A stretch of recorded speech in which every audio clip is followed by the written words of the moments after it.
Às vezes a gente perde um ser amado e a gente esquece daqueles que ainda estão encarnados.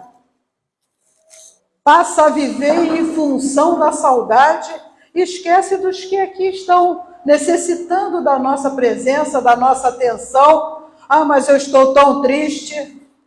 Minha gente, a gente não pode ser tão egoísta. Obviamente, a gente sente a tristeza, mas a gente não pode abandonar os que ficaram. Seja o marido, seja o filho, seja os pais, seja lá quem for. Conta com a gente. A gente lembra, né? Estava tocando a música Ave Maria, né? Essa coisa linda. E eu estava me lembrando. Após o drama da crucificação, Maria ela foi para a casa dos parentes. Naquele momento tão triste. E depois de um período, o filho de Zebedeu foi convidá-la para ir para Efésios, para morar com ele. E ela aceita morar com Jesus, ou com João. Ela vai para Efésios junto com João. João, ele como discípulo fica na tarefa de levar a boa nova. E Maria perdeu o filho amado, crucificado. Ela poderia começar com a lamúria, com a reclamação. Você viu? Mataram meu filho, não fez nada. Crucificaram ele. Eu não aceito. Um absurdo que fizeram com meu filho. Bom, ajudou a tanta gente. Fez tanta coisa boa e foi crucificado. Não, minha gente. Essa não foi a atitude de Maria. Ela atendia os peregrinos. As pessoas a procuravam com seus problemas. Ela tinha sempre uma palavra de conforto. Ela fazia o atendimento fraterno. Ela fazia. Ela atendia aquelas pessoas e falava a cada um: isso vai passar. Só o amor do Pai é bastante forte para superar todas as dificuldades. Ela encorajava as pessoas. Muitas das vezes, quando a gente tem um problema, a gente entra numa situação de reclamar, de se fechar, bota a culpa em todo mundo, até aqueles que nos são caros. A gente culpa, a culpa é sua. Se você tivesse dado mais atenção, não teria acontecido isso. Entrega para Jaqueline. Não. Ela não colocava a culpa em ninguém. Ela falava aquilo que o filho ensinava, que era o amor de Deus, que ia passar. Tudo passa. Vamos confiar. Teve um companheiro que a procurou com o corpo coberto de lepras e ela cuidou. Ela cuidou daquele irmão que veio à sua procura, enfermo, com dores, e ela ficou tratando, cuidando dele. E aí ele fala para ela assim: vós és mãe do mestre e nossa Mãe Santíssima. E o apelido pegou. Todo mundo a conhece como Mãe Santíssima por esse companheiro. Está lá no livro Boa Nova, minha gente. A espiritualidade ajuda a gente. Está no livro Boa Nova. É a última lição do livro Boa Nova, que traz para nós esse ensinamento.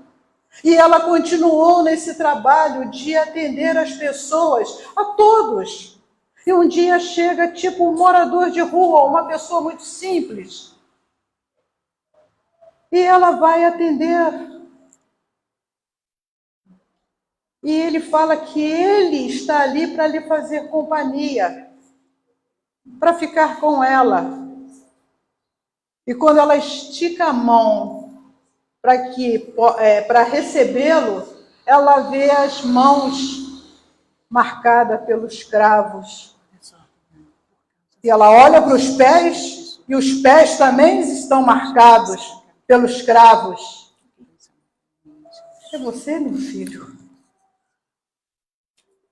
Ela tomba quase, pela emoção de ver o filho ali na frente. E ele lhe diz: eu vim amando do meu pai para lhe buscar, para ser a rainha do meu reino.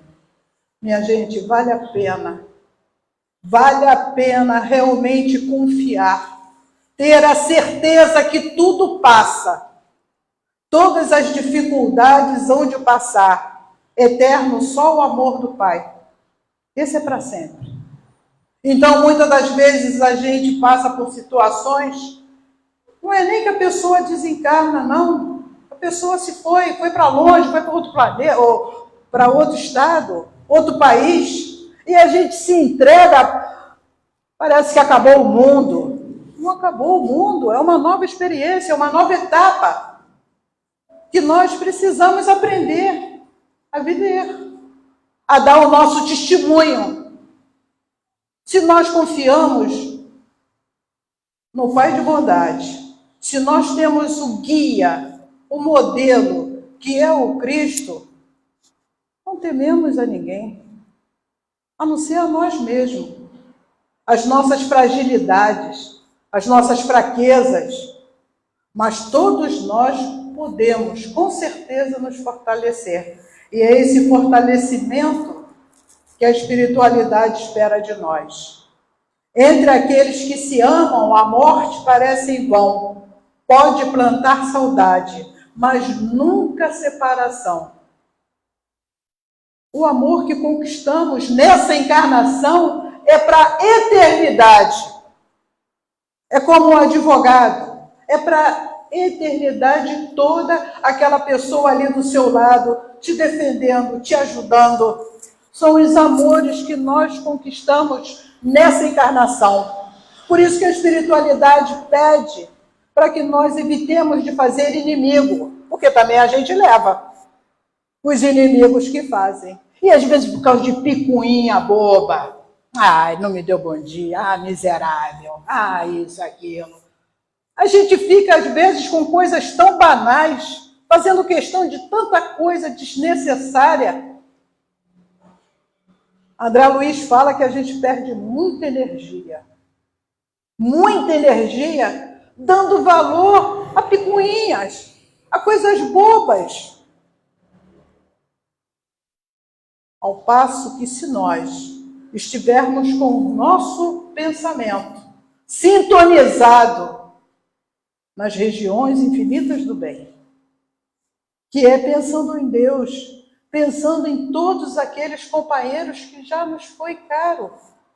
Reza, pede a Deus que a minha saudade se transforme em luz para o meu pai, para o meu marido, para o meu filho. Que toda essa saudade que eu sinta possa ser transformada em bênçãos para ele. Minha gente, eles recebem. Lembra André Luiz? Que uma senhora, porque ele atendeu o marido dela sem cobrar consulta, porque ela tinha poucos recursos, ela faz uma prece para André Luiz, e André Luiz, lá no nosso lar, recebe aquela oração. Ah, doutor, ele era tão bom, muito obrigado, doutor. Olha que oração. E às vezes a gente fica assim, eu não sei fazer oração. Olha a oração da dona. Ah, obrigado, doutor, o senhor foi tão bom. André Luiz, lá no nosso lar, recebe a oração da irmã, daquela companheira, movida pela gratidão, faz a oração em benefício dele. E aí, mesmo que os olhos físicos não vejam, quem amamos está sempre perto de nós. Está, minha gente. Por isso que a gente deve, quando pronunciar o nome dos nossos amores, sempre pronunciar numa situação que você tem a saudade, mas não a revolta. Ah, me abandonou. foi embora. Ah, meu Deus, o que eu vou fazer agora? Minha gente, quando eu fiquei viúva a primeira vez, eu não sabia nem fazer compra. A gente aprende. A gente aprende. A gente aprende tudo. É um passo de cada vez. A gente pode, é que a gente mesmo não sabe a nossa capacidade, o quanto nós podemos auxiliar nós mesmos e os outros. A gente, quando tem alguém, a gente se acomoda. Vai deixando, vai deixando. Oh, pai. A hora que dá uma ventania, aí a gente aprende rapidinho, né? 3 moleques, eu tô com um hoje aqui, e o marido está lá no plano espiritual. E aí, minha gente, a gente aprende. Eu agradeço o quê? A oportunidade de ter convivido com a pessoa. Mesmo que tenha sido por pouco tempo, mas eu agradeço a Deus. Não lastimar. Ah, que coisa, né? Não, agradecer a Deus realmente as oportunidades. E essa mensagem daí, do Chico, traz para nós. Ainda sabendo que a morte vem de Deus, quando nós não a provocamos, não podemos, por enquanto, na terra, receber a morte com alegria, porque ninguém recebe um adeus com felicidade, mas podemos receber a separação com fé em Deus, entendendo que um dia nos reencontraremos todos numa vida maior. A essa esperança deve aquecer-nos o coração. Então, numa vida maior, nos reencontraremos. Mas a gente também tem que fazer por onde? Se eu quero poder reencontrar com os amores, nós devemos também procurar a ter uma vida correta, nos esforçarmos para fazermos o melhor. Porque quando tem o desencarne, vamos dizer assim, o que ocorre? Aquele que se foi, ele vai encontrar com os amores de outras encarnações, de outras paragens. E um dia todos nós, porque o interesse do Pai, porque todos nós somos irmãos. E aprenderemos a nos amar. A hora que nos amar, será preciso mais reencarnar. Até lá, o que fazer para amenizar a saudade dos que partiram? O desespero, a aflição, o desencanto, a rebeldia, o ódio, desequilíbrio, a obsessão e loucura são males que nem sempre o apoio amoedado consegue socorrer.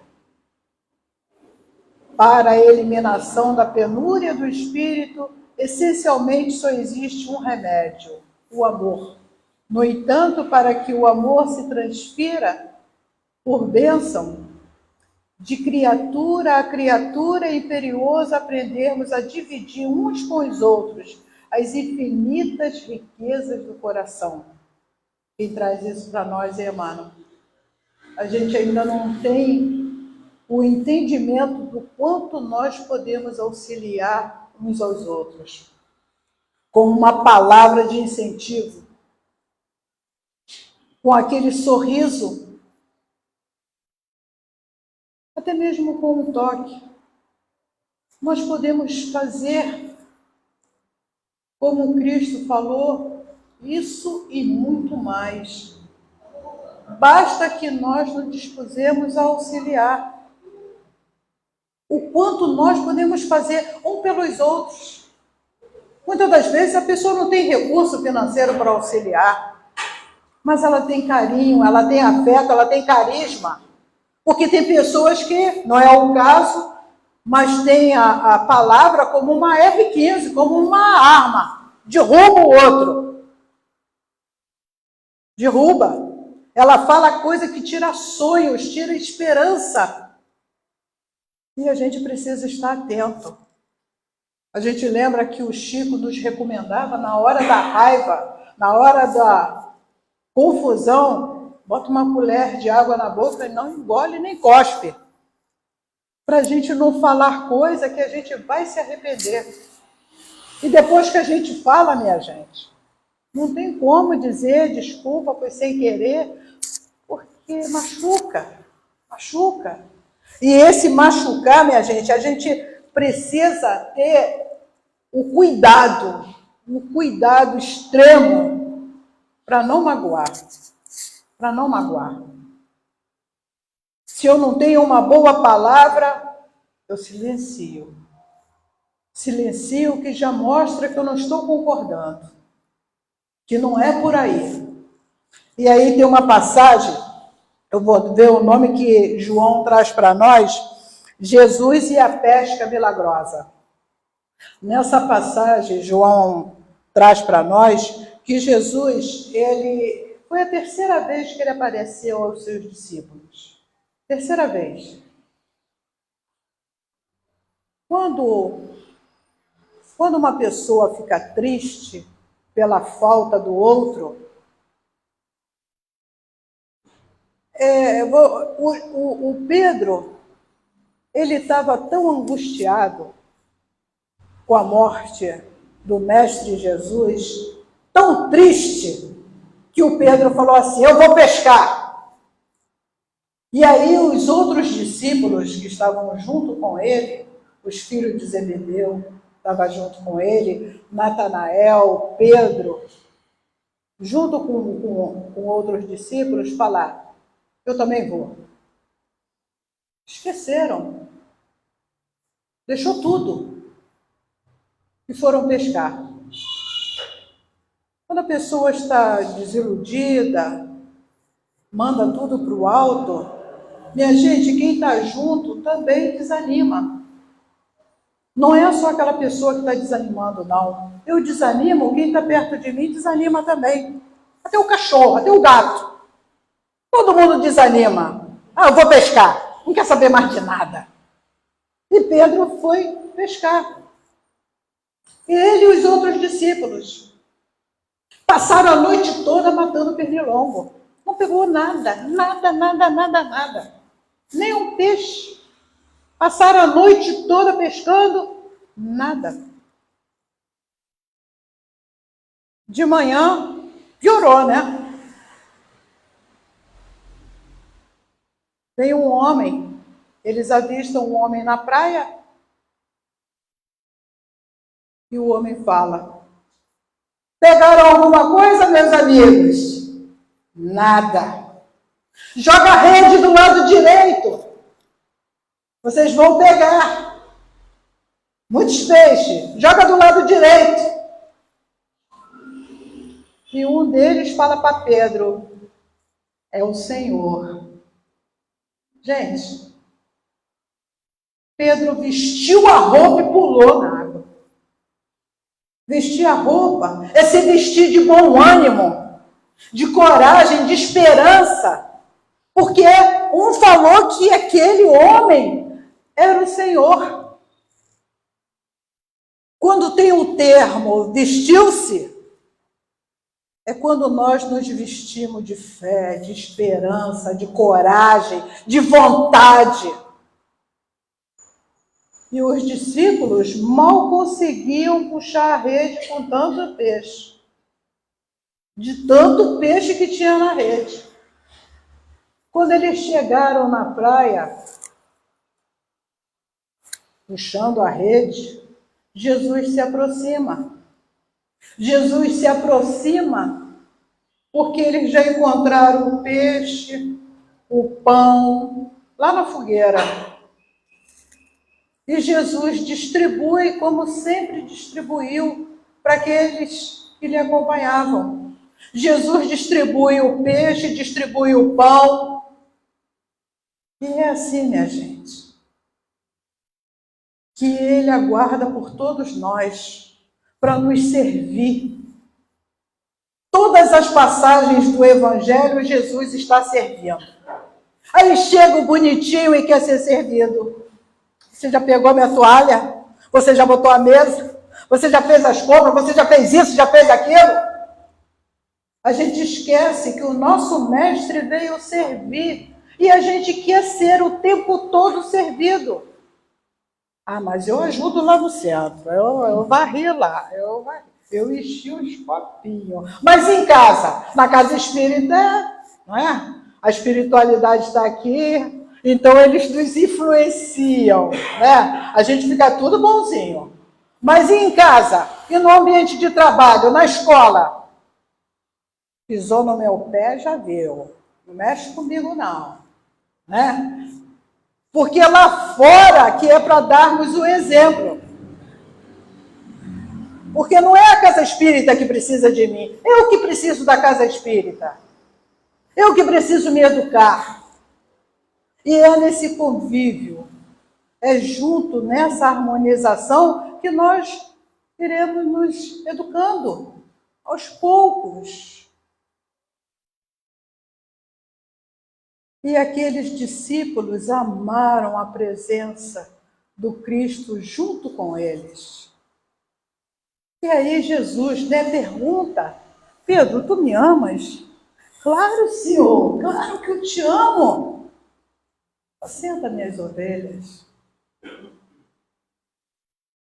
Pedro, tu me amas? Mas é óbvio, Senhor. Apacenta minhas ovelhas. E ele pergunta até a terceira vez. Isso está nos ensinando quando a gente vê uma briga, a gente fala, ó, arrebenta ele mesmo. Quebra a cara dele. O que Jesus está nos ensinando? Apacenta. Apacenta. Porque às vezes a gente bota fogo no negócio, daqui a pouco eles estão de bem, quem está de mal é a gente. A gente que ficava de mal com os dois. Apacentar, minha gente, tem uma palavra de equilíbrio, de bom senso. Uma palavra justa. Porque eu não sou perfeita, mas eu exijo que você seja perfeito. Ai, ai, ai. Eu já falei com você 3 vezes e você ainda não fez isso. Olha, se Jesus estivesse desejando falar com Emmanuel, como ele falou 3 vezes, e Emmanuel levou, lentos, né? 2000 anos para se consertar. Se Jesus fala, desisto de Públio. Já falei com ele, não adianta. Ele não desiste de nós, minha gente. E às vezes a gente desiste tão fácil daquelas coisas, né? Tem eu não sei se está aqui ou se eu anotei. Deixa eu ver aqui, na minha cola. Uma passagem que quem traz para nós é o nosso querido Emmanuel. Ah, está aqui. Está lá no livro Perante Jesus. Emmanuel fala assim, se a providência divina te convida para o acerto de conta e te encontra trabalhando em favor do próximo, manda misericórdia que aquele acerto seja adiado por tempo indeterminado. Veja a importância de nos envolver com o trabalho e a caridade. Quer dizer, se a providência divina nos convida, né, para o acerto de conta, para eu pagar aqueles débitozinhos que eu tenho, aí chega aqui, eu estou trabalhando, estou procurando fazer algo de útil. Aí eles falam, não, a misericórdia fala assim, não, deixa ela. E eles vão deixando por tempo indeterminado. Daqui a pouco eu sou espírito perfeito, não digo perfeito, mas eu sou um mentor, mais ou menos. E aí eu posso conviver com qualquer um, porque eu já vou estar num grau que mesmo que eu conviva dentro de um lar com um delinquente, minha gente, o mentor não vai se abater. Olha como é importante nós trabalharmos no bem. A misericórdia fala, deixa. Está trabalhando? Deixa, não cobra não. Eu vou evoluindo. Quando a dívida, realmente eu tenho que, vamos dizer, pagar a conta, eu já tenho uma outra compreensão. Aquilo não vai me afetar da mesma forma que me afetaria hoje, como ainda um espírito devedor. E a gente nota quando é o irmão Jacó, lá no livro Voltei. Eu acredito que vocês já tenham lido, se não leu, leia. É muito bom. O irmão Jacó, ele foi espírita. Ele trabalhou na vice-presidência da FEB por muito tempo. E aí ele desencarnou. Uma pessoa realmente interessada em auxiliar. Ele desencarnou e aí ele foi levado para a praia com mais 3 companheiros que desencarnaram. Então a espiritualidade levou eles para a praia para serem resgatados para uma colônia para auxiliar. E aí quem veio resgatá-los? Dr. Bezerra de Menezes, a filha dele, que já tinha desencarnado, e Andrada. 3 companheiros vieram recolhê-los, levar para a espiritualidade, encaminhar. Lembra que o Chico falava para Emmanuel, né? Você vai me receber, né? Depois ele perguntou a Meilei, vai me receber? E o nosso querido Jacó, ele foi recebido realmente por Dr. Bezerra de Menezes, por Andrade e sua filha. E aí eles iniciam a caminhada para um plano superior. Os 3 indo, Dr. Bezerra de Menezes fazendo a oração, né, para todos eles entrar em sintonia com o alto e fazer o percurso. E aí ele narra que tem uma escada, sobre o umbral, uma escada. Eles teriam que atravessar aquela escada. Quando eles iniciam o percurso para atravessar, por cima do umbral, um companheiro, ele verifica, no final da escada, os parentes. Bem feliz para recebê-lo. Quando ele vê o parente, ele fala, não, eu não posso ir. Eu matei uma pessoa, eu não tenho esse direito, eu não posso. A consciência dele cobra. Não posso ir, matei uma pessoa. Lá embaixo os irmãos, escuta, assassino não passa, assassino fica aqui, assassino não passa.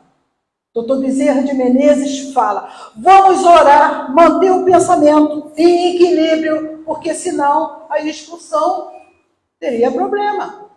Vamos orar. O Friedman, lembrei do nome dele, ele ficou assustado, porque oriçou os obsessores que estavam lá no umbral, querendo que aquele que tinha matado uma pessoa ficasse ali, porque ele não tinha direito de ir. Mas eles atravessam. E aí o nosso companheiro Jacó, de braço dado com a filha, quando termina a passagem, ele fala para a filha, ele matou uma pessoa mesmo? E ela fala, deve ser fofoqueiro igual a mim, né? Aí ele falou assim, matou papai. Mas ele trabalhou 30 anos no bem.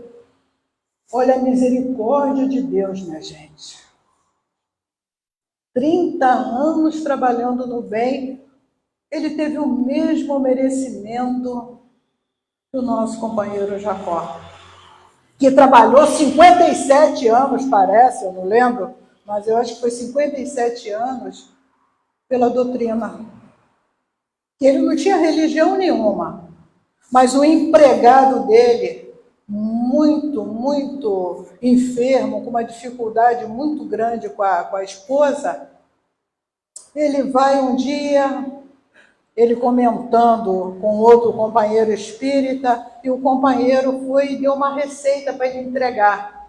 Uma receita de homeopatia psicografada, E aquela pessoa que não tinha mais jeito pelos médicos ficou curada. Ele ficou muito assustado. Caramba, que isso? Se os médicos não deu jeito, esse pedaço de papel aí, todo rabiscado aí, curou. E um dia bate um senhor que estava precisando de uma ajuda, estava desempregado há muito tempo, e pediu uma ajuda porque tinha família, tinha filho pequeno, se ele poderia auxiliar. E ele deu uma quantia ao companheiro, aí falou assim, eu ouço falar muito de você. Ele estava se referindo a Jesus, ele estava pedindo a Jesus. Se você mesmo é esse que o pessoal fala, vê se dá para você ajudar esse homem tão miserável. E ele até esqueceu, depois de uma semana, o companheiro volta lá para agradecer a ele que tinha conseguido um emprego. Alguém procurou por ele, oferecendo um emprego. E ele fala para o Jacó, olha, assim que eu receber o pagamento, eu venho acertar a dívida que eu tenho para o senhor. E ele se tornou um dos maiores espíritas. Ele era judeu e se tornou um grande espírita.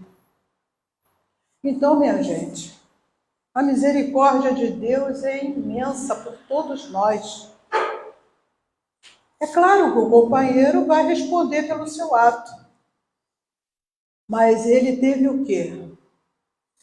O consolo, o auxílio da espiritualidade. O próprio doutor Bezerra de Menezes fez recebê-lo pelo tempo que ele trabalhou no bem. Não importa a idade, não importa quanto tempo você tem de doutrina ou de outra religião, importa o que você está fazendo, como você está agindo. Não, aí, vê lá, já sei que vai me pedir, né? Já vira já. Ah, não posso. Tudo que pede a pessoa não pode. Não posso, não tem tempo. Às vezes os próprios filhos, e a pessoa não tem tempo nem para filho, nem para marido, nem para mulher, nem para o pai, nem para a mãe, não tem tempo para nada, mas fica no celular que é uma beleza, né? Fica no celular que é uma maravilha. Então a gente tem realmente a necessidade de estarmos na casa espírita, nos educando, porque a casa espírita funciona como uma escola e um hospital. Alguns vêm para aprender mais, ter uma orientação com a espiritualidade da casa. Outros vêm por problema de saúde. Mas o importante é vir, porque quando um vem, ele não vem sozinho, vem uns 10 juntos. Você cata todo mundo que está em casa e acompanha. E não, e ela vai no centro hoje? Ah, vou lá para receber um passe.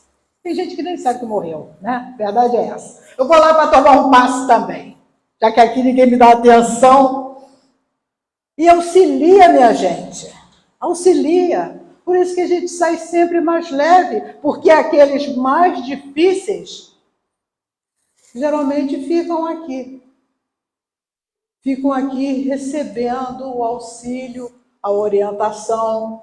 Por isso que a gente não aluga a casa espírita para baile, para festa, a danceteria, porque é realmente 24 horas um pronto-socorro. Um pronto-socorro espiritual. Teve a nossa querida companheira que narrou para nós, que o Chico, na década de 60, ele comentou a respeito de um jovem que, passando por uma casa espírita como essa, ele entrou, ele gostou do que ele ouviu, gostou da oração e ele ficou frequentando. Ele estava muito bem, né? Ótimo. Mas ele gostou daquilo, alguma coisa fez com que ele voltasse. Ele se identificou com aquelas pessoas e um dia no Largo da Carioca, ele era corretor de imóveis, ele encontrou com 2 companheiros da casa espírita. E esses 2 companheiros falou para ele: nós estamos esperando a dona fulana, que a gente vai lá no Morro da Caixa d'Água. Eu não peguei esse morro, eu não sei, mas disse que teve, né? Acho que é na Penha, eu não sei. Mas existe ainda o Morro da Caixa d'Água. Nós estamos esperando ela para ir lá visitar uma pessoa muito enferma. E pediu para alguém ir lá da casa espírita porque ela está muito enferma. Você quer ir? Vou. E aí eles partiram para lá com a dona. Ele narra que eram uns barracos de folha de zinco, uma coisa que ele nunca tinha visto, uma pobreza muito grande, né? Ele fica impressionado com aquele lugar. E aí, por educação, quem entra primeiro na casa, né? no barraco, foi a senhora. E lá a dona tossindo muito. Ela falou: esqueci que eu tenho um compromisso, não posso ficar. Na mesma hora ela saiu. Os 2 companheiros que foram com ele, entrou.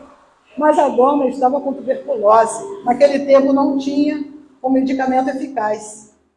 E eles, quando viram a dona tossindo daquela maneira, eles falaram: a gente também tem que ir, a gente tem alguma coisa para fazer.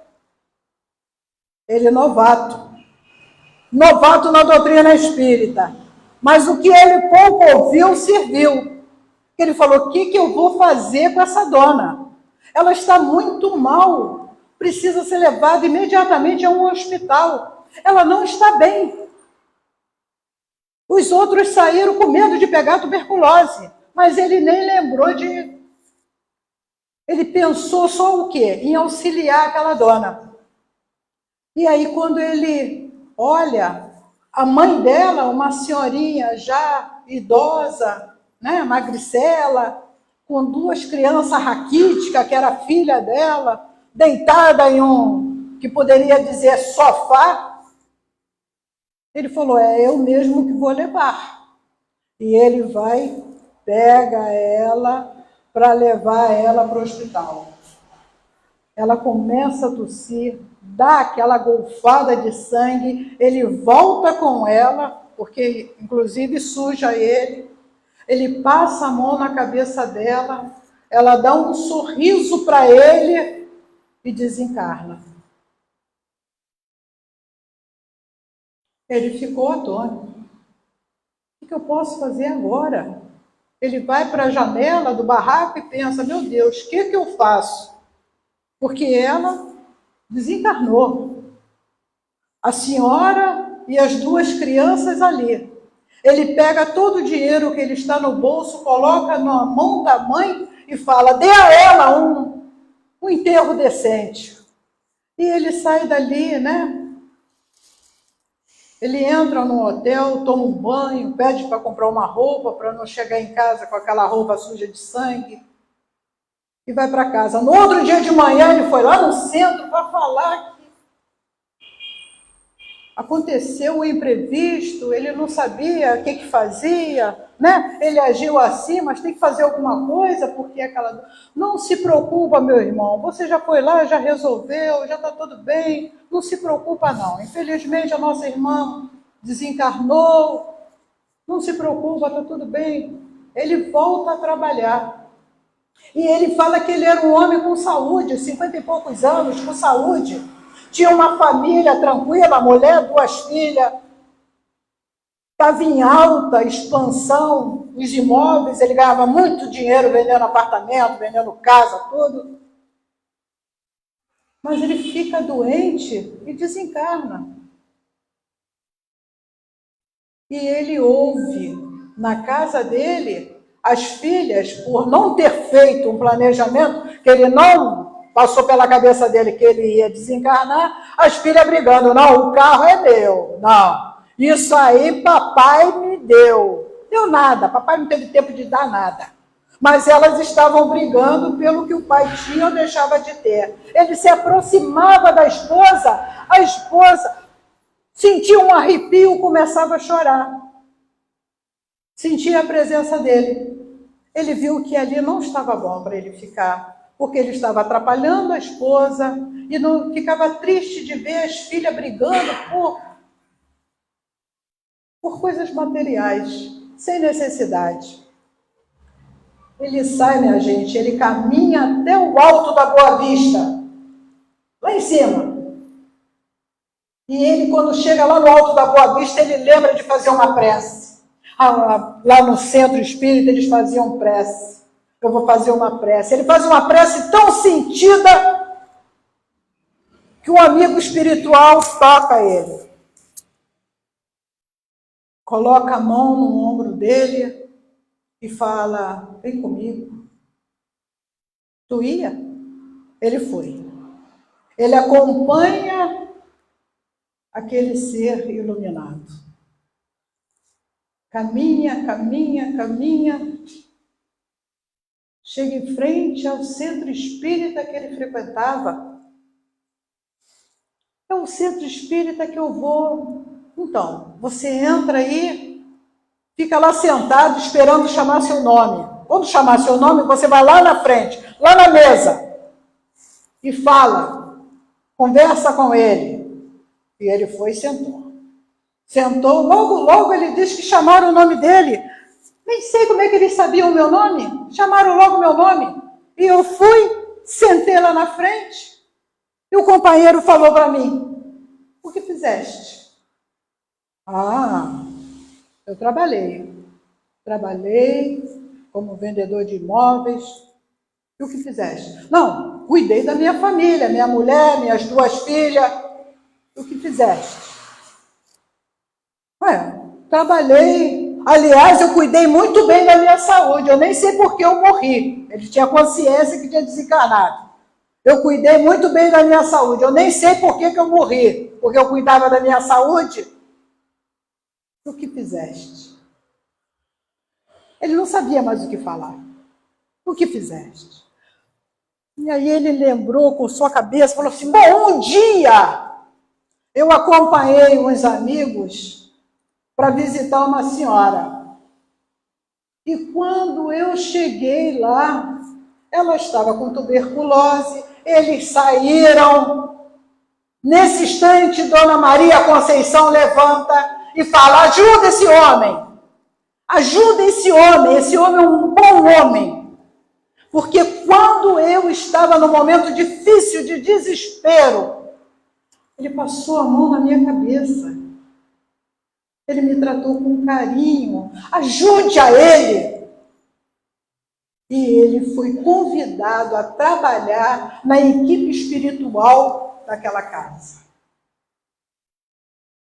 Um novato, mas com um coração bom. Então, minha gente, não importa o que você fez, não importa como você está, vem para Cristo, vem para Jesus, porque não tem remédio melhor para as nossas fraquezas, para as nossas mazelas, do que estar junto à espiritualidade amiga. Porque a gente, quando pensa que nada mais vai dar certo, esse estrupício que tem na minha vida, aparece um anjo bom.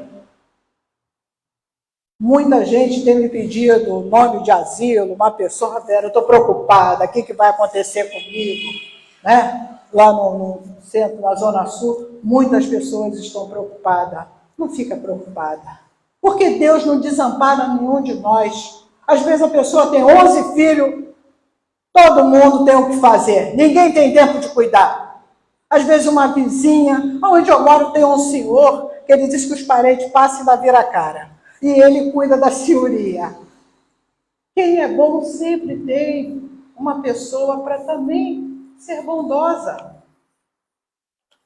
Não se preocupa com o dia de amanhã, a cada dia tem o seu mal.